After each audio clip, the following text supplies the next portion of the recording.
రాజకీయం అనేది ఒక ఎలక్షన్ల ముందు 6 నెలలు చేస్తే బాగుంటుంది, ప్రజలు కూడా హర్షిస్తారు. 24 గంటల రాజకీయం, 5 ఏళ్ళు రాజకీయం, ఇంకో పని లేదు, తెల్లారలేస్తే నువ్వెంత అంటే నువ్వెంత అని బూతులు మాట్లాడుకుందామంటే ఇక అది ప్రజలకు పనికొచ్చే ముచ్చటనైతే కాదు. ప్రపంచంలో అతిపెద్ద లిఫ్ట్ ఇరిగేషన్ ప్రాజెక్ట్ అని నేను చెప్పడం కాదు, డిస్కవరీ ఛానల్ కూడా డిస్కవరీలు వేసి ఇగో ఇది లిఫ్టింగ్ ఎ రివర్ అంటే ఒక నదినే కేసీఆర్ గారు 80 మీటర్ల నీటి మట్టం నుంచి 618 మీటర్లు ఎత్తిపోసిండు మల్టీ స్టేజ్ ద్వారా. ఇది అద్భుతమైన ప్రాజెక్టు, ప్రపంచంలోనే అతిపెద్ద లిఫ్ట్ ఇరిగేషన్ అని డిస్కవరీ లాంటి సంస్థలు చెప్తా ఉన్నాయి.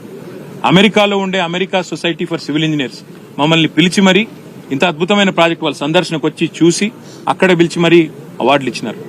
ఒక 100 భాగాలు 100 కంపోనెంట్లు ఉండే ప్రాజెక్టులో ఒక చిన్న సమస్య మేడిగడ్డలో జరిగితే, పిల్లర్ నెంబర్ 21 బ్లాక్ 7లో చిన్న సమస్య జరిగితే ఇవాళ మేడిగడ్డ కొట్టుకపోయింది, మేడి పండు అయిందని వీళ్ళు చేసిన ప్రచారం అంతా పటాపంచలైందని ఇవాళ ప్రజలే మాట్లాడుతున్నారు. సోషల్ మీడియాలో ప్రజలే ఇవాళ స్పష్టంగా చెప్తా ఉన్నారు. ఇవాళ ఇక్కడ వచ్చిన తర్వాత లక్ష్మీ పంప్ హౌస్ లో మేము ఎస్సీ గారు, ఈ గారు, వాళ్ళ అధికారుల బృందం, డిఈలు, ఏఈలు వాళ్ళందరితో అన్ని విషయాలు తెలుసుకున్నాం. మేము ఇంజనీర్లం కాదు, వాళ్ళకి తెలుసు కదా. అడిగినాం, ప్రాజెక్టు అంతా సవ్యంగా ఉందా? ఉంది సార్ అన్నారు. నీళ్లు లిఫ్ట్ చేయవచ్చా? చేయవచ్చు.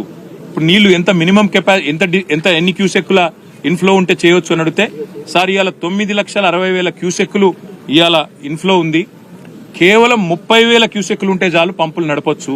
30,000 ఉంటే చాలు అంటే ఎక్కడ 30,000 ఎక్కడ 9,60,000 అంటే అన్ని రకాలుగా నీళ్లు ఉన్నాయి. ఉన్నప్పటికీ కేవలం లేనిదల్లా రాజకీయ నిర్ణయం మాత్రం. రాజకీయ నిర్ణయం తీసుకొని ఒక బటన్ ఒత్తితే ఇవాళ మీకు ఎండుతున్న సింగూరులో నీళ్లు లేవు, నిజాం సాగర్లో నీళ్లు లేవు, ఎస్ఆర్ఎస్పీలో నీళ్లు లేవు. అవి కూడా నింపొచ్చు, గతంలో కట్టిన వాటిని స్థిరీకరించవచ్చు దాని కింద ఉండే ఆయకట్టు.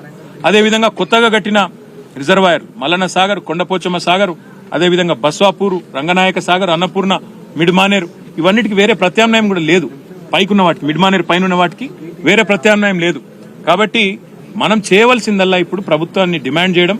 ఒకవేళ ప్రభుత్వం స్పందించకపోతే తప్పకుండా కింద పాలేరు నుంచి మొదలు పెడితే, గోదాడ నుంచి మొదలు పెడితే, సూర్యాపేట, తుంగతుర్తి, పాలకుర్తి, అదేవిధంగా మహబాదు, డోర్నకల్ నుంచి మొదలు పెడితే, వరంగల్ జిల్లా నుంచి హుజురాబాద్, హుస్నాబాద్, ఈ పైన ఉండే గజ్వేలు, భువనగిరి నుంచి మొదలు పెడితే ఇక్కడ దాకా ఉండే రైతులు అందరినీ కూడగట్టుకుని వస్తాం.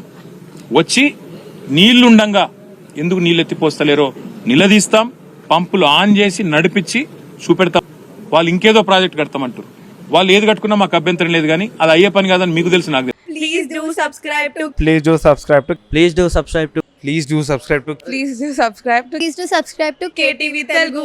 KTV Telugu. KTV Telugu. KTV Telugu. To KTV Telugu. KTV Telugu. Please do subscribe to KTV Telugu.